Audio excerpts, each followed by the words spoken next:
نحمده ونصلي على رسوله الكريم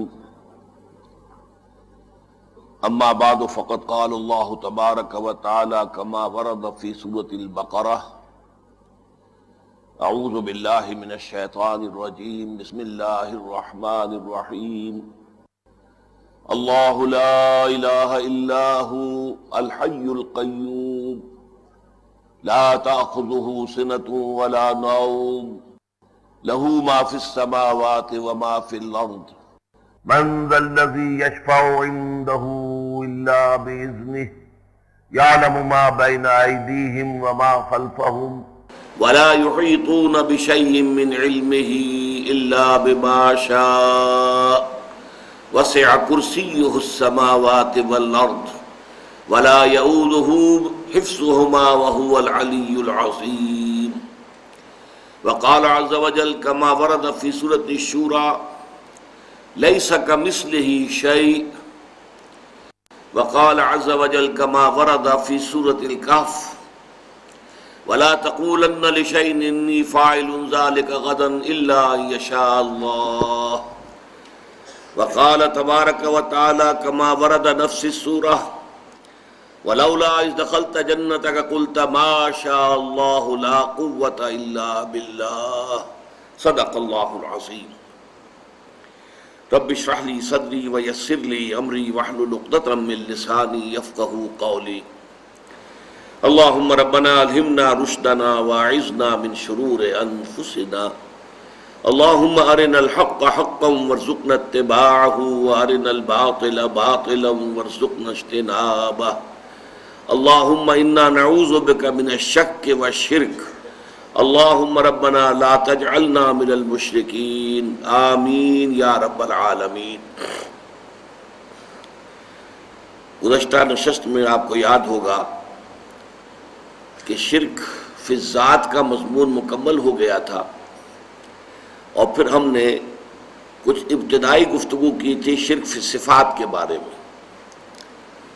یاد ہوگا کہ میں نے یہ عرض کیا تھا کہ یہ شرک فی صفات کا مسئلہ ایسا ہے کہ اس میں اس بنیاد پر اور اس وجہ سے کہ صفات کے لیے جو الفاظ مستعمل ہیں ہماری زبان میں وہ مشترک ہیں۔ جب اللہ کے لیے وہ صفت استعمال ہوتی ہے تو وہی لفظ جو ہے وہ مخلوق کے لیے بھی استعمال ہو جاتا ہے۔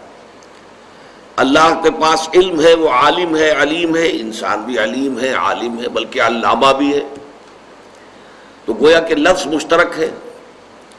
ہم بھی زندہ ہیں، اللہ بھی زندہ ہے، اللہ کی صفت بھی حیات ہے، ہماری صفت بھی حیات ہے، لیکن زمین و آسمان کا فرق ہے۔ ہماری حیات اس کے ساتھ نیند ہے، اونگ ہے، اسے خوراک کی ضرورت ہے، اس کے ساتھ بول و براز کے معاملات ہیں، معاذ اللہ ثم معاذ اللہ ثم معاذ اللہ۔ اللہ تعالیٰ کی حیات ان تمام چیزوں سے مبرہ ہے، منزہ ہے، اعلیٰ ہے، عرفہ ہے۔ تو حیات کا ایک لفظ تو مشترک ہو گیا، لیکن حیات کا لفظ جب اللہ کے لیے استعمال ہوگا الحی القیوم، جیسے کہ ابھی میں نے آیت الکرسی کی تلاوت کی ہے، تو جیسے کہ قرآن مجید میں شرک فی الذات کے ضمن میں جامع ترین اور عظیم ترین صورت ہے سورۃ الاخلاص، قل هو اللہ احد اللہ الصمد لم یلد ولم یولد ولم یکن له کفوا احد۔ اسی طرح شرک فی الصفات کے ضمن میں جامع ترین آیت جو ہے وہ آیت الکرسی ہے، اسی لیے حضور نے اسے قرار دیا ہے کہ تمام آیات قرآنیہ کی سردار ہے۔ اس میں فرمایا الحی، اللہ الحی ہے، زندہ ہے۔ تو میں نے آپ کو بتایا تھا کہ اصل میں تین چیزیں ہیں کہ جو اگر پیش نظر رہیں تو لفظی اشتراک سے مغالطہ نہیں ہوگا اور انسان شرک فی صفات سے بچ جائے گا۔ وہ تین چیزیں کیا ہیں؟ اللہ کی ذات، اپنا وجود اس کا ذاتی ہے، کسی اور نے اس کو عطا نہیں کیا ہے۔ اسی طرح اس کی صفات بھی ذاتی ہیں، کسی اور کی عطا کردہ نہیں ہے۔ مخلوقات ما سوی اللہ جو بھی ہے ان کا وجود بھی عطائی ہے، اللہ نے عطا کیا تو وجود حاصل ہوا، اور صفات بھی ساری عطائی ہیں، اللہ نے عطا کی ہے تو انہیں حاصل ہوئی ہے، ان کی ذاتی نہیں ہے۔ اللہ کا وجود بھی قدیم ہے، صفات بھی قدیم ہے، ہمیشہ سے ہے۔ ما سوی اللہ مخلوقات ان کا وجود بھی حادث اور صفات بھی حادث۔ اللہ کا وجود بھی لا متناہی، مطلق، ایبسولیوٹ، کوئی انتہا نہیں، لا محدود. اسی طرح اس کی صفات بھی لا محدود، مطلق، ایبسولیوٹ. ما سوی اللہ کوئی بھی ہو، کسے باشد، جملہ مخلوقات، ان کا جو وجود ہے وہ بھی محدود ہے، لمیٹڈ ہے، اور اسی طریقے سے صفات بھی محدود ہے. تو یہ اگر تین چیزوں کے مقابلے میں ذہن میں رہے تو انسان شرک فی صفات سے بچ بھی جاتا ہے، اور پھر اسی کے حوالے سے بہت سے جو مہم مسائل ہیں، بہت اہم مسائل، وہ بھی حل ہوتے چلے جاتے ہیں. عام طور پر اللہ تعالیٰ کی ویسے تو صفات آپ کو معلوم ہے، تمام صفاتی نام 99 ہے، صفات سے ہی ہے، لیکن یہ ہے کہ ان میں سے 6 کو مانا گیا ہے کہ یہ بڑی بنیادی صفات ہیں.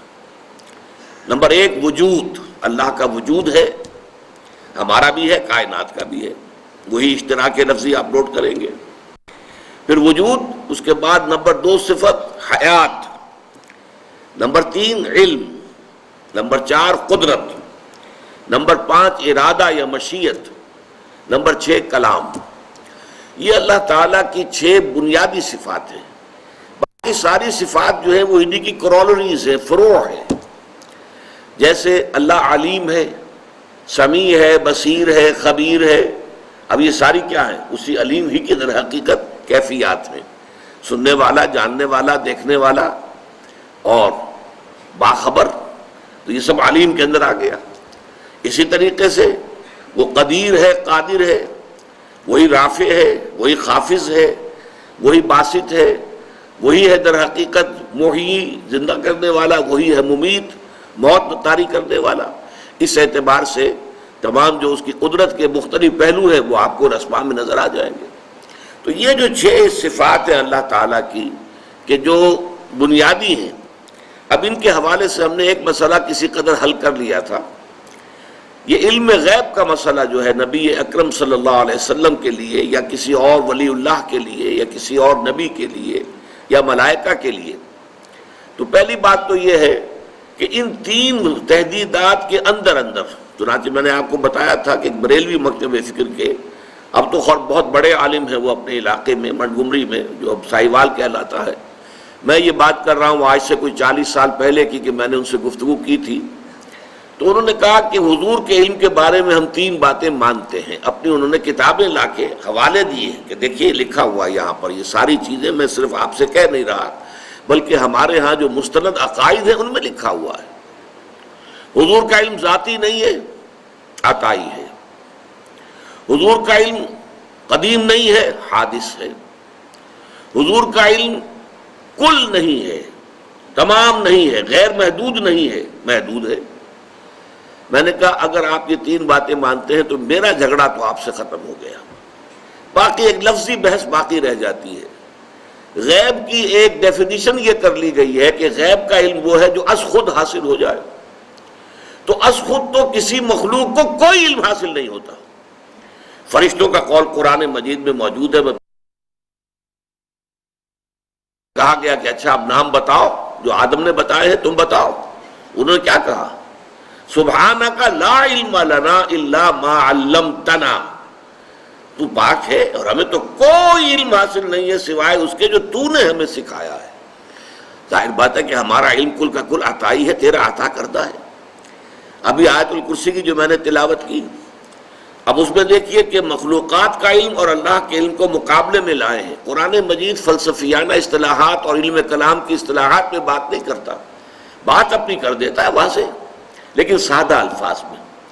فرمایا یعلم ما بین ایدیہم وما خلفہم، اللہ تعالیٰ تو جانتا ہے جو بھی کچھ تمام مخلوقات کے سامنے ہے اور جو کچھ ان کے پیچھے ہے. جو ان کے لیے غیب ہے وہ بھی جانتا ہے، جو ان کے لیے حاضر اور شاہد ہے وہ بھی جانتا ہے. وَلَا يُحِيطُونَ بِشَيْءٍ مِّنْ عِلْمِهِ إِلَّا بِمَا شَاءَ، لیکن جملہ مخلوقات اللہ تعالیٰ کے علم میں سے کسی بھی شے کا احاطہ نہیں کر سکتی سوائے اس کے جو اللہ خود چاہے. یہ ہے در حقیقت وہ باریک فرق. اگر یہ سامنے رہے تو ظاہر بات ہے کہ یہ تو اپنی ایک موٹی سی بات ہے کہ اگر علم میں اور حضور کے علم میں کوئی فرق نہ ہو تو پھر نبوت چے معنی دارت، نبوت کے معنی کیا ہوئے پھر؟ یقیناً حضور کو غیب کا علم دیا گیا، وہی مانا کہ آنے والی خبریں حضور نے دی ہیں۔ یہ تمام جو احادیث کی کتابوں میں کتاب الملاحم اور کتاب الفتن، یہ ساری پڑھیے، یہ خبریں دے رہے ہیں حضور آنے والے دور کی، مستقبل کی خبریں۔ مستقبل غیب ہوتا ہے، مستقبل جو ہے وہ شہادہ میں تو نہیں ہے، حاضر میں تو نہیں ہے، غیب ہے۔ اور ظاہر بات ہے کہ حضور نے فرشتوں کو دیکھا، حضور نے جنت کو دیکھا، حضور نے دوزخ کو دیکھا، یہ ساری چیزیں ہمارے لیے غیب ہیں۔ تو لا یظہر علی غیبہ الا من ارتضی من رسول، اللہ تعالیٰ اپنے غیب پر مطلع نہیں فرماتا سوائے اپنے رسولوں میں سے جس کو چاہے۔ جس کو چاہے جتنا علم جو ہے غیب کا عطا کرتے، یہ اللہ تعالیٰ کا اختیار مطلق ہے، لیکن ظاہر بات ہے کہ اپنے اختیار سے تو کسی بھی مخلوق کے پاس کوئی ایک شمع برابر بھی علم نہیں ہے، جو بھی علم ہے وہ اللہ تعالیٰ کا عطا کردہ ہے۔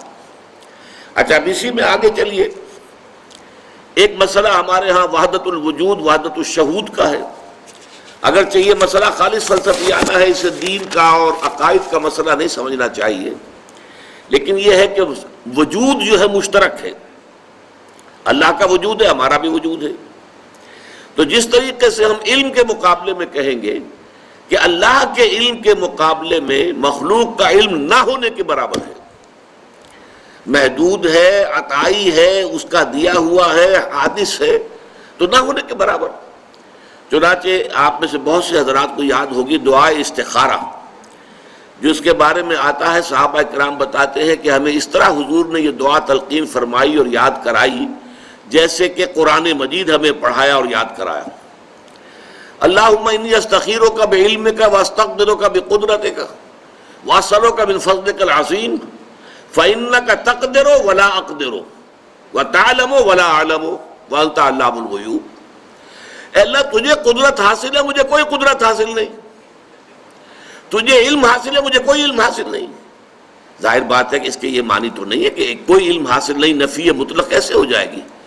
آخر حضور کو بہت سا علم حاصل تھا، ہمیں بھی کچھ نہ کچھ علم حاصل ہوتا ہے۔ تو لا علم لنا، اور یہاں جو فرمایا فإنک تقدر ولا اقدر ولا تعلم ولا اعلم، وہ تعلم ولا اعلم، تو جانتا میں نہیں جانتا، وہ اس اعتبار سے کہ ہمارا علم اللہ کے علم کے مقابلے میں نہ ہونے کے برابر ہے، جس کے بارے میں ایک حدیث میں یہ تشریح دی گئی ہے کہ تم اپنے علم کا اور اللہ تعالیٰ کے علم سے تقابل کرنا چاہو تو یوں سمجھو کہ سمندر کے کنارے کھڑے ہو کر ایک انگلی پانی میں ڈبو کر نکال لو تو جتنا پانی تمہاری انگلی پہ لگ کر آ جائے گا، اس پانی کو جو تناسب ہے سمندر کے پانی کے ساتھ، وہ تناسب بھی تمہارے علم کو حاصل نہیں، اللہ کے علم کے ساتھ۔ یہ ہے زمین و آسمان کا فرق ہے۔ تو گویا کہ ہمارا وجود اللہ تعالیٰ کے وجود کے مقابلے میں گویا وہمی ہے، خیالی ہے، حقیقی نہیں ہے، واقعی نہیں ہے۔ یہ وحدت الوجود جو ہے کہ لا معبود الا اللہ، لا مقصود الا اللہ، لا مطلوب الا اللہ، لا محبوب الا اللہ، اب اس میں ایک اوپر درجہ اور ہے، لا موجود الا اللہ، اللہ کے سوا کوئی موجود نہیں، یعنی وجود حقیقی صرف اللہ کا ہے۔ باقی جو ہمیں وجود نظر آ رہا ہے، نظر تو آ رہا ہے نہیں، اس کی کوئی حقیقت نہیں ہے، یہ سراب ہے۔ جیسے پانی نظر آتا ہے، اسے آپ دیکھتے ہیں شاید پانی ہے، پانی تو وہ نہیں ہے، سراب ہے وہ تو۔ لہذا اس کے لیے جو شعر کہے گئے، کل ما فی الکون وہم او خیال اور وقوس فی المرایا او ظلال، اس کائنات میں جو کچھ ہے یا تو وہم ہے ہمارا یا خیال ہے ہمارا، اور یا یہ کہ جیسے شیشوں میں آئینوں کے اندر عکس نظر آتے ہیں، آپ آئینے کے سامنے کھڑے ہیں اور ادھر بھی نظر آ رہے ہیں، آپ کا کوئی وجود آئینے کے پیچھے نہیں ہے، نظر تو آ رہے ہیں کہ نہیں؟ تو ہاں، اگرچہ آپ دیکھ رہے ہیں لیکن آپ کا وجود کوئی نہیں ہے۔ تو جیسے کہ آئینے کے اندر تصویریں بن جاتی ہیں اور عکس نظر آتا ہے، یا یہ کہ درخت کا سایہ جو ہے زمین پر پڑ رہا ہے، ظلال، ظل، تو اس سے زیادہ حقیقت اس کائنات کی نہیں ہے۔ اب یہ اس میں دو ہمارے جو بہت بڑے بڑے بزرگ ہیں جن کا اختلاف ہے، وحدت الوجود شیخ ابن عربی اور وحدت الشہود شیخ احمد سرہندی۔ معاملہ چونکہ بہت باریک ہے، میں اس کی تفاصیل میں نہیں جاؤں گا، میں نے اس پر اپنا موقف جو ہے بہت تفصیل سے سورہ حدید کا جب درس پچھلی مرتبہ میں نے دیا تھا تو اس میں تفصیل سے بیان کر دیا ہے، اب اتنا موقع نہیں ہے۔ لیکن دیکھیے شیخ احمد سرہندی رحمۃ اللہ علیہ ایک مثال دیتے ہیں، حالانکہ وہ وحدت الشہود کے قائل ہے، وحدت الوجود کے قائل نہیں ہے، وحدت الوجود کی تو سب سے شدید نفی انہوں نے کی ہے، اور وحدت الوجود ہی کے جواب میں انہوں نے وحدت الشہود کا فلسفہ جو ہے وہ پیش فرمایا ہے۔ لیکن مثال ان کی کیا ہے کہ اگر آپ کوئی ایک لکڑی لے کر اور اس کے ایک سرے کے اوپر کپڑا باندھ دیں اور اس میں تیل ڈال دیں، مٹی کا تیل، اور پھر آگ لگا دیں تو مشعل آپ کے پاس آ گئی۔ یہ مشعل جو ہے اسے تیزی کے ساتھ دائرے میں حرکت دیجئے تو آپ کو ایک آتشین دائرہ نظر آئے گا، یو ول سی اٹ، ایک سرکل ہے آگ کا، کیونکہ آپ تیزی کے ساتھ حرکت دے رہے ہیں اس کو، مشعل کو، تو آپ کو وہ جو ایک مشعل جو ہے وہ آپ کو ایک دائرے کی شکل میں نظر آئے گی، نظر آ رہی ہے لیکن آپ کو معلوم ہے کہ دائرہ موجود نہیں ہے۔ ہر چند کہیں کہ ہے نہیں ہے، نظر آ رہا ہے نہیں۔ مغربی فلاسفہ میں سے بریڈلے نے اس پر جو کتاب لکھی تھی اپیئرنس اینڈ ریئلٹی، یہ اپیئرنس جو کچھ ہمیں نظر آ رہا ہے کائنات کے اندر یہ ریئل نہیں ہے، ریئلٹی سم تھنگ اور، وہ کچھ اور شے ہے۔ تو اس حوالے سے یہ جو وجود کا معاملہ ہے کہ ہم اپنے وجود کو اللہ پر قیاس نہیں کر سکتے اور اللہ کے وجود کو اپنے وجود پر قیاس نہیں کر سکتے، یہ دونوں جو ہے متمایز ہیں، متغیر ہیں، اور اللہ کے وجود کے مقابلے میں ہمارا وجود نہ ہونے کے برابر ہے۔ البتہ اس وحدت الشہود یا وحدت الوجود کی جو عامیانہ تشریح کی جاتی ہے عمومی سطح پر عام لوگوں کے اندر، وہاں یقیناً خطرے پیدا ہو جاتے ہیں، اور وہاں پینتھیزم کے ساتھ، ہماوست کے ساتھ اس کی ایک مشابہت پیدا ہو جاتی ہے۔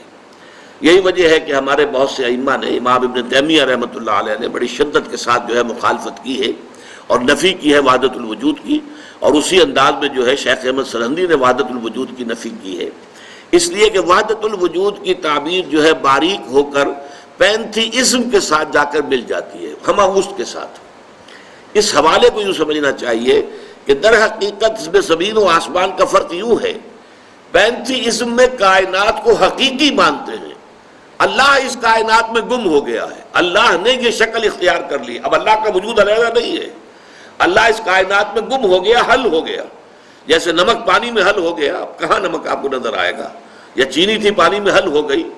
تو یہ جو ہے یہ کیفیت ہے کہ اب وجود حقیقی کائنات کا اور اللہ کا وجود گم، جبکہ ان حضرات کا کہنا یہ ہے، چاہے وہ شیخ ابن عربی ہو اور چاہے شیخ احمد سرہندی ہو، کہ کائنات کا وجود ہے ہی نہیں، نظر آتا ہے۔ حضرت شیخ احمد سرہندی کے الفاظ یہ ہیں، ای الصنعت باری تعالی است، یہ اللہ تعالیٰ کی کاریگری ہے کہ معدوم را موجود می نمائند، کہ معدوم جو شے ہے اس کو وہ موجود کی شکل میں دکھا رہے ہیں، حقیقت اس کائنات کی کوئی نہیں ہے۔ بس میں اس پر اس سے زیادہ آگے نہیں بڑھنا چاہتا، لیکن یہ مسئلہ بہت باریک، بہت ٹیڑھا ہے، لیکن میں نے صرف اس لیے ذکر کر دیا کہ ہمارے ہاں اس چیز میں فرق کو نہ جاننے کی وجہ سے بہت سے حضرات کو، ہمارے بہت سے جو بزرگ ہیں اسلاف، ان سے سوء ظن ہو گیا ہے۔ نوٹ یہ کرنا چاہیے، پینتھیزم اور ہے، پینتھیزم ہماوست، کہ اللہ ہی نے اس کائنات کی شکل اختیار کر لی ہے، کائنات حقیقی ہے، اللہ کا وجود اس میں غائب ہو گیا ہے۔ لیکن وحدت الوجود کے در حقیقت یہ نہیں ہے، اس میں زمین و آسمان کا فرق ہے، وجود حقیقی صرف اللہ کا ہے، باقی جو نظر آ رہا ہے یہ غیر حقیقی ہے، اعتباری ہے، اس کی جو ہے آربیٹریری قسم کی ایگزسٹنس ہے، اس کی کوئی حقیقت نہیں ہے۔ یہ ہے ان کا، اب کوئی اس کو مانے یا نہ مانے، اختلاف کرے، اختلاف کرنے کا حق ہے۔ ایک مرتبہ مولانا داؤد غزنوی رحمۃ اللہ علیہ نے بہت عمدگی کے ساتھ تقریر کی تھی اسی سائیوال کی مسجد میں۔ انہوں نے کہا تھا کہ ہمارے بعض نوجوان جو ہے بڑی بے ادبی کے ساتھ نام لے لیتے ہیں بعض بزرگوں کے، تو یہ ٹھیک نہیں ہے، ہم اختلاف کریں، لیکن اختلاف اس طور سے کریں جیسے حضرت شیخ احمد سرہندی رحمۃ اللہ علیہ نے حضرت شیخ ابن عربی رحمۃ اللہ علیہ سے کیا۔ کوئی اہل حدیث ابن عربی کے ساتھ یہ الفاظ استعمال نہیں کر سکتا، حضرت شیخ ابن عربی رحمۃ اللہ علیہ، لیکن میں نے یہ الفاظ اپنے کانوں سے سنے، اور مسجد، جامع مسجد تھی منٹگومری کی، اس میں انہوں نے واعظ کہتے ہوئے الفاظ کہے انہوں نے حضرت شیخ ابن عربی سے، اور پھر انہوں نے کوٹ کیا کہ شیخ احمد سرہندی یہ لکھتے ہیں کہ من ذل بردار خان ایشانم، میں تو شیخ ابن عربی کے دسترخوان کے جھوٹے ٹکڑے کھانے والوں میں سے ہوں۔ ذرا اندازہ کیجئے اپنے عجز کا، من ذل بردار خان ایشانم لیکن چکنم، معاملہ صفات باری تعالیٰ، لیکن میں کیا کروں، مجھے شیخ ابن عربی سے اختلاف کرنا پڑ رہا ہے، اس لیے کہ یہ معاملہ صفات باری تعالیٰ سے متعلق ہے، لہذا ان کی رائے سے میں اختلاف کر رہا ہوں، لیکن ان کی شان میں سوء ادب سے نہیں، اختلاف بھی ہوگا تو ادب کے ساتھ ہوگا۔ بس یہ میں چاہتا ہوں کہ اختلاف کتنا بھی ہو، لیکن یہ ہے کہ ان بزرگوں سے، اس لیے کہ ہمارے ہاں تقریباً تمام صوفیہ وحدت الوجود کے قائل ہیں۔ شاہ ولی اللہ دہلوی بہت بڑے محدث، اور ان کا کہنا یہ ہے کہ ان دونوں کے مابین وحدت الوجود اور وحدت الشعور کے درمیان باریک سا تعبیر کا فرق ہے۔ چنانچہ انہوں نے ایک تیسری اصطلاح ایجاد کی، توحید وجودی، وجود میں توحید۔ یہ در حقیقت میں نے پھر عرض کر رہا ہوں تیسری مرتبہ، باریک مسئلہ ہے، مسئلہ فلسفے کا ہے، یہ دین کا نہیں ہے، لیکن چونکہ بہرحال ہمارے بزرگوں نے اس سے بحثیں کی ہیں تو ہمیں جو ہے حسن ظن قائم رکھنا چاہیے اختلاف کو باقی رکھتے ہوئے۔ اب آگے چلیے، تیسرا مسئلہ جو اس شرک فی صفات کے حوالے سے حل ہوتا ہے وہ کیا ہے؟ جیسے کہ ابھی تک ہم نے صفات کی بات کی ہے، انسانوں کی صفات، فرشتوں کی صفات، ملائکہ کی صفات، انبیاء اولیاء اللہ کی صفات، لیکن ایک صفات وہ ہیں جنہیں ہم پڑھتے ہیں سائنس میں، پراپرٹیز آف دی میٹر۔ فلاں چیز کی یہ خاصیت ہے، فلاں چیز میں یہ صفت ہے، فلاں چیز کے اندر یہ تاثیر ہے، فلاں چیز میں یہ پڑھتے ہیں کہ نہیں پڑھتے؟ ساری کیمسٹری، فزکس وغیرہ اسی پر چلتی ہے نا۔ تو ہمارے ذہن میں جدید جو سائنس ہے اس نے یہ بات بٹھا دی ہے کہ properties of the matter are permanent, وہ اس سے جدا نہیں ہو سکتی، جبکہ اصل توحید فی صفات کا تقاضا کیا ہوگا؟ یہ پراپرٹیز، یہ تاثیرات، یہ صفات، یہ خواص اللہ نے عطا کیے ہیں، ذاتی نہیں ہیں، اور جب تک چاہے گا اللہ یہ صفات ظاہر ہوں گی، جب نہیں چاہے گا صفت ظاہر نہیں ہوگی۔ یہ ہے در حقیقت یہ توحید فی صفات کا تقاضا کہ میٹیریلزم جو ہے ایک فلسفے کی حیثیت سے، ایک ایٹیٹیوڈ آف مائنڈ کی حیثیت سے، میٹیریلزم سے انسان جو ہے نجات حاصل کرے۔ اب مثال کے طور پر اس کا کتنا بڑا جو ہے ہمارے بڑے بڑے جو ہے شخصیتیں اس کا شکار ہو گئی۔ سر سید احمد خان شکار ہوئے جنہوں نے کہ معجزات کا انکار کر دیا۔ کیسے ہو سکتا ہے؟ پانی کی یہ پراپرٹی ہے، واٹر کیپس اٹس سرفیس، پانی اپنی سطح برقرار رکھتا ہے۔ کیسے ہو سکتا ہے کہ ایک عصا پڑے پانی کے اوپر سمندر پر، سمندر پھٹ جائے؟ انہونی بات ہے، نہیں ہو سکتی۔ یہ سر سید احمد خان کا موقف ہے۔ انہوں نے کہا یہ ہواؤں کا معاملہ تھا، ایک دفعہ بڑی تیز ہوا چلی، وہ سمندر کو ایک طرف لے گئی، پھر بعد میں وہ ہوا بند ہو گئی، سمندر واپس آ گیا۔ لیکن قرآن مجید یہ کہتا ہے فَانْفَلَقَ الْبَحْرُ فَكَانَ كُلُّ فِرْقٍ كَالطَّوْدِ الْعَظِيمِ، سمندر پھٹ گیا اور اس کا ہر حصہ جو ہے ایک چٹان کے مانند کھڑا ہو گیا۔ الفاظ یہ ہیں، لیکن کیا ہے ذہن کے اوپر وہ نیوٹونین دور جو تھا، Newtonian physics, properties of the metre, laws of nature, laws of motion, یہ تو بالکل اٹل ہے، وہی سے زیادہ مضبوط ہے، ان میں کسی کمی بیشی کا امکان نہیں۔ آگ کی صفت ہے، آگ کی پراپرٹی ہے، وہ جلا دیتی ہے۔ کیسے ممکن ہے کہ حضرت ابراہیم علیہ السلام کو آگ میں ڈالا گیا ہو اور وہ جلے نہ ہو؟ نہیں ہو سکتا۔ یہ سارا معجزات، اسی کو نیچریت کہتے تھے ایک زمانے میں، جب سر سید کا یہ فکر جو ہے عام ہونا شروع ہوا، اور اس نے پھر اور بہت انڈے بچے دیے ہیں بہت سے لوگوں میں۔ قادیانیوں نے بھی یہ چیزیں جو ہے سر سید سے اخذ کی ہیں، اور اسی طریقے سے ہمارے ہاں کے منکرین حدیث جو ہیں، غلام احمد پرویز ہوں یا کوئی اور ہوں، ان سب کے بابا آدم سر سید احمد خان تھے۔ یہ نوٹ کر لیجئے کہ سر سید احمد خان مرحوم، ان کی شخصیت کے دو پہلو تھے۔ ایک پہلو بہت عمدہ تھا، مسلمانوں کے ہمدرد، بہی خواہ، مسلمانوں کے لیے ان کے خیر خواہ، ان کے لیے بہتری سوچنے والے۔ ہندوستان میں مسلمانوں کا کیا معاملہ ہو جائے گا اگر انہوں نے جدید تعلیم حاصل نہ کی، اگر وہ بالکل جو ہے آئیں گے نہیں، نہ ملازمتیں ملیں گی، وہ تو صرف سقے رہ جائیں گے یا قصائی بن کر رہ جائیں گے، اور تو کچھ کام ان کا ہوگا نہیں۔ تو وہ ایک محب قوم کی حیثیت سے ان کا معاملہ جو ہے وہ علیحدہ ہے، اس اعتبار سے وہ ہمارے بہت محترم ہے اور بہت ہی قابل عزت انسان ہے۔ لیکن وہ جو متکلم اور مفسر بن کر بیٹھ گئے، اس کے اعتبار سے ان سے بہت بڑی بڑی غلطیاں ہوئی ہیں۔ جنات کا انہوں نے انکار کر دیا، وہ تو چونکہ انویزیبل ہے، نظر نہیں آتے جنات، جن سے مراد در حقیقت یہ جو کہہ دیا ہے کہ جن آگ سے پیدا کیے گئے، یہ استعارہ ہے، محاورہ ہے۔ آپ کسی شخص کو کہتے ہیں کہ وہ غصے میں آگ بگولا ہو گیا، تو آگ تو نہیں ہو جاتا، انسان ہی رہتا ہے، لیکن مشتعل مزاج انسان کو جن کہہ دیا گیا، جو کہ غصے میں ایک دم آ جائے، ایک دم بھڑک اٹھے، جیسے آگ بھڑک اٹھتی ہے ایسے وہ جنات۔ اب یہ ان کی تعویل ہے۔ فرشتوں کا انکار کر دیا، کیونکہ فرشتے نظر نہیں آتے، فرشتے نہیں ہیں، یہ سب فورسز آف دی نیچر ہے، اس کے سوا کچھ نہیں ہے۔ فورسز آف دی گریوٹی ایک فورس آف دی نیچر ہے، اس کو ایک فرشتہ قرار دے دیا گیا۔ یہ ساری چیزیں کہاں سے پیدا ہوئی ہیں؟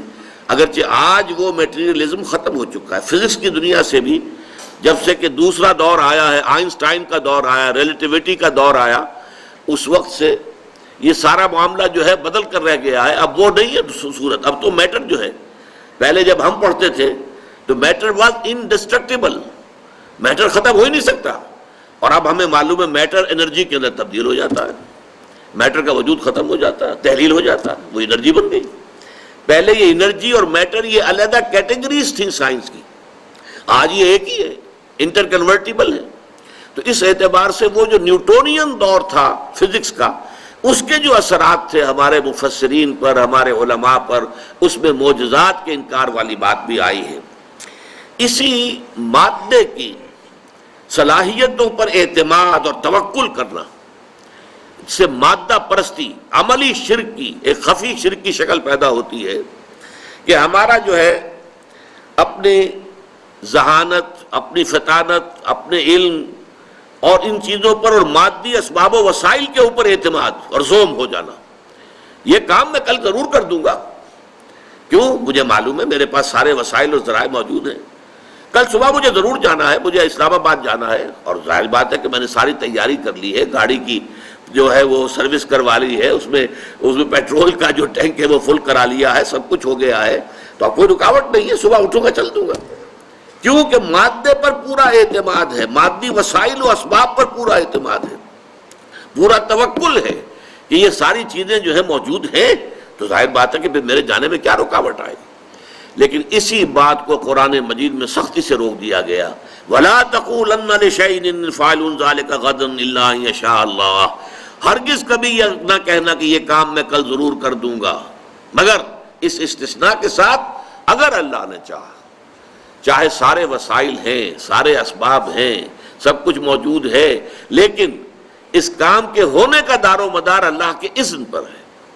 اسی لیے لا قوت الا باللہ، اسی سورہ کہف کے اندر جہاں یہ آیت آئی ہے وَلَا تَقُولَنَّ لِشَيْءٍ إِنِّي فَاعِلٌ ذَلِكَ غَدًا إِلَّا أَن يَشَاءَ اللَّهُ، وہیں پر یہ بھی آیا ہے، دو اشخاص کا جو ہے وہاں پر مکالمہ آیا ہے 5ویں رکوع میں، ان میں سے ایک مال مست تھا، ایک خدا مست تھا، خدا مست درویش اور ایک مال مست سرمایہ دار، ان دونوں کا مکالمہ آیا، تفصیل میں جانے کا موقع نہیں ہے۔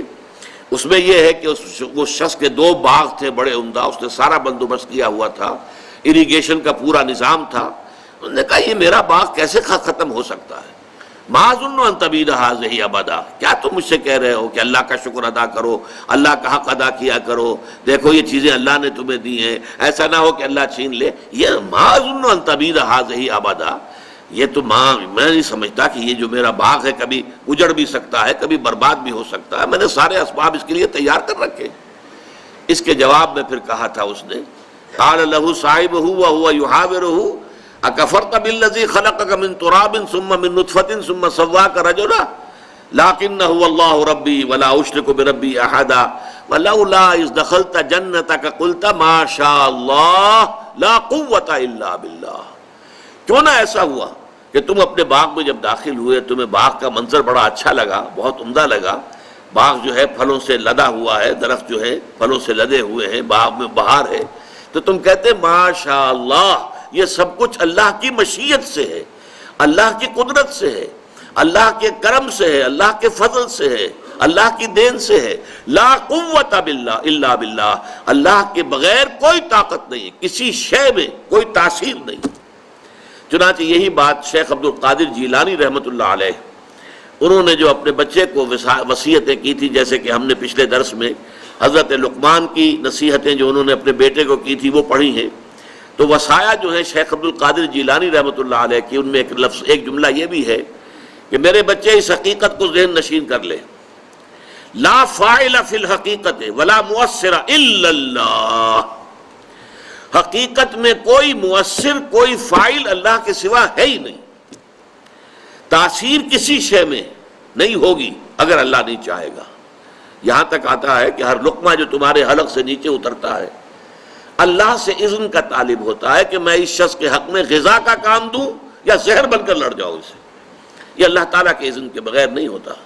اس کائنات کا پورا نظام اس کے چلائے چل رہا ہے.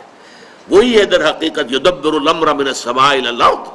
وہ تدبیر امر کر رہا ہے، اپنی کائنات کو چلا رہا ہے. وہ کسی شے کے پاس کوئی وصف، کوئی تاثیر، کوئی قوت، لا حول ولا قوت الا باللہ، کوئی طاقت نہیں ہے کسی کے پاس، اور کوئی جو ہے نہ بھلائی کی نہ برائی کی، نہ نفع پہنچانے کی نہ نقصان پہنچانے کی، کوئی طاقت کسی کے پاس نہیں ہے مگر اللہ کے کرنے سے. اللہ کے وما تشاؤون الا ان یشاء اللہ. تمہارے چاہے کچھ نہیں ہو سکتا جب تک کہ اللہ نہ چاہے. تم لاکھ چاہو، تمہارے لاکھ جو ہے وہ منصوبے ہوں، تم نے پورا اس کے لیے اہتمام بھی کیا ہو، لیکن یہ ہے کہ جب تک کہ اللہ تعالیٰ کا اذن نہیں ہوگا وہ نہیں ہو سکتا. یہ سمجھ لیجئے کہ مادہ پرستی اس دور کا بہت بڑا شرک ہے.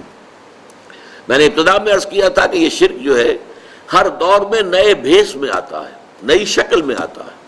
اصل جرم جو ہے ہمیشہ سے، اصل گناہ وہ تو ہے، اس کی جڑ بنیاد شرک ہے، لیکن شرک نے ہر دور میں شکلیں بدلی ہیں، صورتیں تبدیل کی ہیں.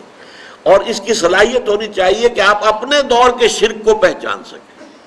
ورنہ یہ ہو سکتا ہے کہ آپ پچھلے دور کے ہمارے علماء نے اپنے اپنے زمانے میں شرک کی حقیقتوں کو بیان کر دیا کھول کر. اب ہم ان تمام چیزوں سے تو بچ گئے ہیں کہ جو چیزیں ہمارے اسلاف نے بیان کر دی کہ یہ بھی شرک ہے، یہ بھی شرک ہے، یہ بھی شرک ہے، لیکن جو ہمارے دور میں نیا شرک ایجاد ہو گیا ہے اس کا ہمیں ہوش ہی نہیں، اس کی ہمیں خبر ہی نہیں. تو اس دور میں مادہ پرستی، میٹر کو خدا بنا لیا گیا ہے. Properties of the matter are permanent, immutable, اور میٹر از انڈسٹرکٹیبل. یہ الحی ہے، اس کی حیات گویا کہ دائمی ہے، دوامی ہے، ہمیشہ ہمیشہ رہنے والی ہے. وہ ساری صفات جو ہے باری تعالیٰ کی وہ ہم نے در حقیقت میٹر کو ودیت کر دی. تو بس میں اس قدر عرض کرنا چاہتا تھا یہ جو شرک فی صفات کے بارے میں. اب آئیے تیسرا اور عملی شرک جو ہے، جو میں نے شروع میں آپ کو بتایا تھا کہ شرک کی تقسیمیں کس کس اعتبار سے ہوتی ہیں. شرک خفی، شرک جلی، ایک تقسیم یہ ہو گئی. ایک شرک وہ ہے جو صاف نظر آ رہا ہے، ایک شرک وہ ہے کہ جو نظر نہیں آ رہا. شرک خفی، شرک جلی. ایک ہے شرک فی العقیدہ، ایک ہے شرک فی العمل، عمل میں شرک اور عقیدے میں شرک. اور پھر یہ ہے کہ شرک فی الذات، شرک فی الصفات اور شرک فی الحقوق. تو ہم نے شرک فی الذات کے بارے میں گفتگو کی، شرک فی الصفات کے بارے میں کی. اب شرک فی الحقوق، اللہ تعالیٰ کا حق کیا ہے. ویسے تو یہ کہ آپ گننے بیٹھیں گے، نماز پڑھو، روزہ رکھو، اللہ کا حکم ہے، اللہ کا حق ہے، یہ حقوق اللہ میں سے ہے. اپنے مال میں سے زکوٰۃ ادا کرو، یہ اللہ تعالیٰ کا حق ہے، اس کو ادا کرو. تو یوں تو بہت سے، اللہ کی راہ میں جہاد کرو، اللہ کے کلمے کی سربلندی کے لیے جد و جہد کرو، محنت کرو، کوششیں کرو، جان کھپاؤ، مال صرف کرو. انفقوا فی سبیل اللہ، جاہدوا فی سبیل اللہ، یہ سارے کیا ہیں؟ اللہ کے حقوق ہیں. لیکن یہ کہ جیسے ایک کہاوت ہوتی ہے کہ ہاتھی کے پاؤں میں سب کے پاؤں، ایک لفظ عبادت کور کرتا ہے تمام حقوق کو. اس لیے کہ قرآن مجید یہ کہتا ہے، سورہ ذاریات میں یہ آیت آپ نے سنی ہوگی بارہا، وَمَا خَلَقْتُ الْجِنَّ وَالْإِنسَ إِلَّا لِيَعْبُدُونَ. میں نے جنوں اور انسانوں کو پیدا ہی صرف اس لیے کیا ہے کہ میری عبادت کریں. سورہ ہود کے شروع میں آتا ہے، الف لام را کتاب احکمت آیاتہ ثم فصلت من لدن حکیم خبیر اللہ تعبدوا الا اللہ اننی لکم منہ نذیر و بشیر. دیکھو یہ کتاب ایسی ہے جو پہلے بہت مضبوط کی گئی ہیں، اس کی آیات بڑی گاڑی، بہت مضبوط. پھر ان کی تفصیل بیان کی گئی ہے اس ہستی کی طرف سے کہ جو حکیم اور خبیر ہے. اور یہ کیا پیغام لے کر آئی ہے؟ اللہ تعبدوا الا اللہ، اللہ کے سوا کسی اور کی بندگی نہ کرو، کسی اور کی عبادت، کسی اور کی پرستش نہ ہو. اننی لکم منہ نذیر و بشیر، یقیناً میں اللہ کی طرف سے تمہاری جانب بشیر بھی ہوں اور نذیر بھی ہوں. اور سورہ کہف کے آخر میں بڑی پیاری آیت ہے، قل انما انا بشر مثلکم، یہ حصہ تو ہم پہلے پڑھ چکے ہیں شرک فی الذات کے ضمن میں. قل انما انا بشر مثلکم یوحی الی انما الہکم الہ واحد.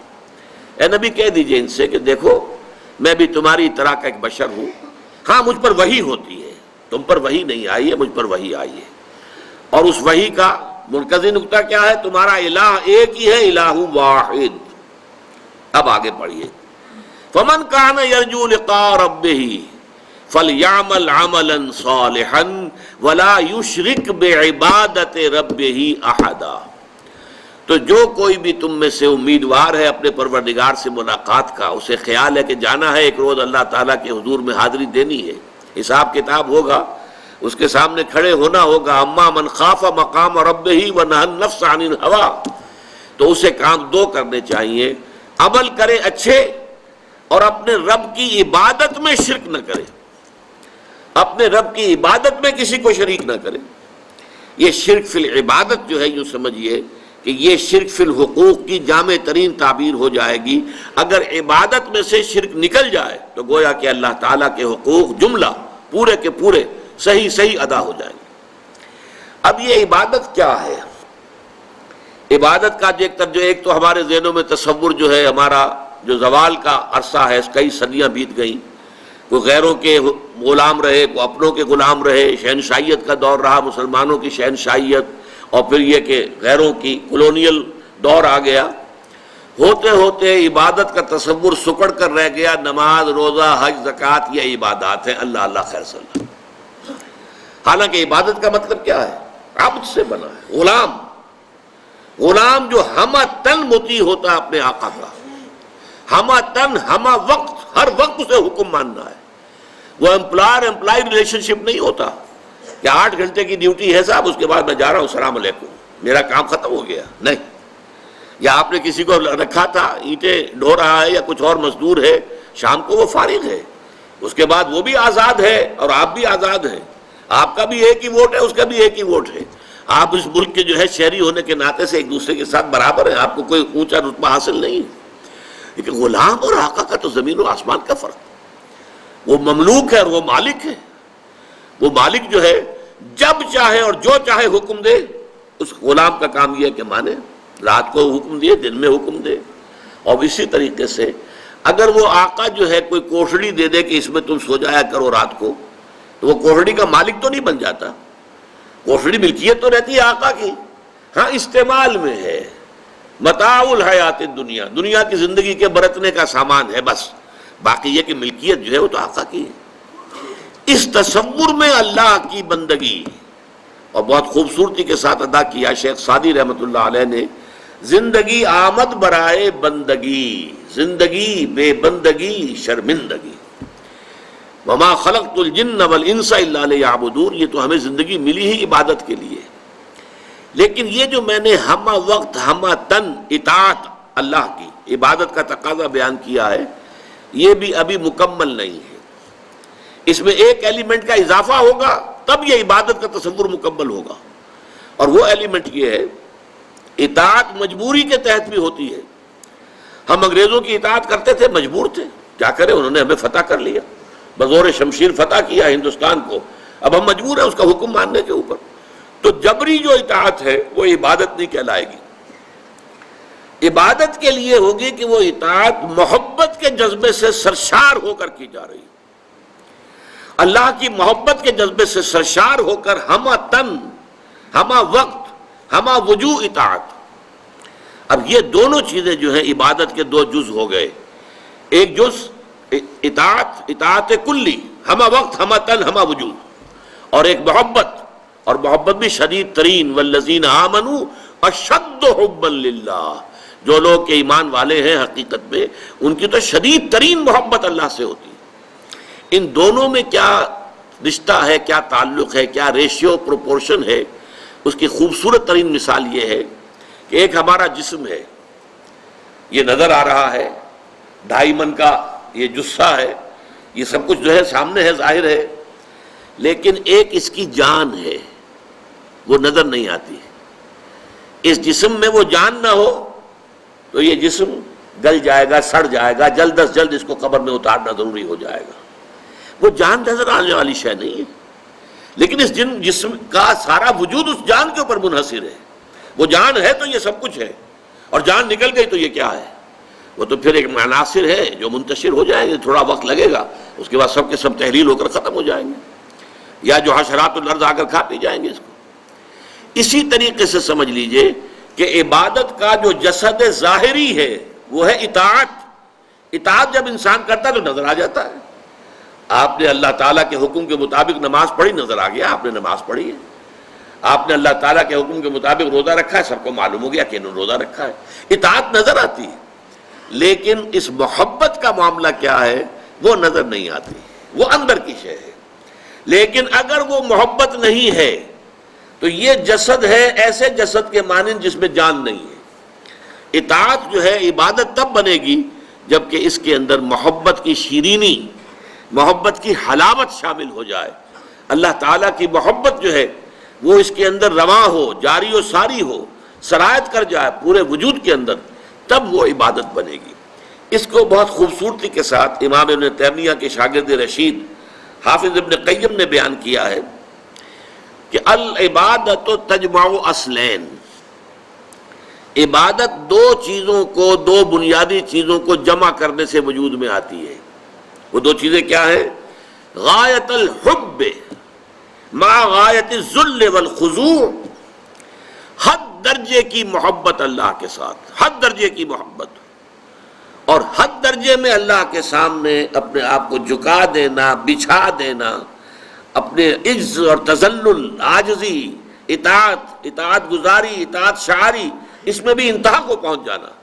یہ دو چیزیں جب جمع ہوتی ہیں، العبادت تجمع اصلین، غایت الحب مع غایت الذل والخضوع، تب جا کر عبادت مکمل ہوتی ہے.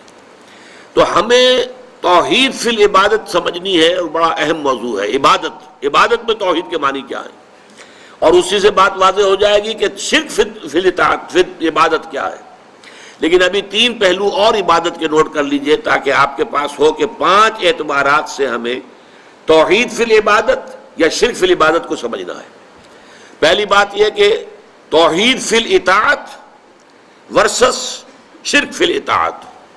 ایک طرف توحید فی الاطاعت کیا ہے، اس کے تقاضے کیا ہیں، اور برعکس اس کے شرک فی الاطاعت کیا ہے. توحید فی المحبت، اس کا تقاضا کیا ہے، شرک فی المحبت، اس کا تقاضا کیا ہے، اس کا مفہوم کیا ہے. اس کے علاوہ کچھ مراسم عبودیت ہوتے ہیں، اللہ کے سامنے اپنی عاجزی کا اظہار، ہاتھ باندھ کر کھڑا ہو جانا، رکوع کرنا، سجدہ کرنا، جیسے سورج سجدہ کیا جاتا ہے، درختوں کو، بتوں کو. یہ سب کیا ہے؟ یہ اپنے اظہار عجز و تذلل جو ہے وہ اس ہستی کے سامنے کہ جس کو وہ معبود سمجھ رہے. تو یہ گویا کہ مراسم عبودیت کہلائیں گے. اور نمبر 4 دعا کے بارے میں کہا گیا ہے الدعاء مخ العبادہ، الدعاء هو العبادہ. اب اس میں ہمیں دیکھنا ہوگا کہ توحید فی الدعاء سے مراد کیا ہے اور شرک فی الدعاء کیا ہے. اور آخری چیز، عبادت کے اللہ کی جناب میں قبول ہونے کی شرط لازم ہے اخلاص، اور اخلاص کی ضد ہے ریا اور سمعہ. کوئی کام کرنا عبادت کا، نیکی کا، لوگوں کو دکھانے کے لیے، اپنے تقویٰ کی دھونس جمانے کے لیے، تو یہ گویا کہ شرک کی پھر وہ بدترین صورت ہو جائے گی جس میں اخلاص کی نفی ہو جاتی ہے. ان 5 عنوانات کے تحت انشاءاللہ اگلی نشست میں ہم توحید فی العبادت اور شرک فی العبادت کو سمجھنے کی کوشش کریں گے. اقول قولی ھذا واستغفر اللہ لی ولکم ولسائر المسلمین والمسلمات.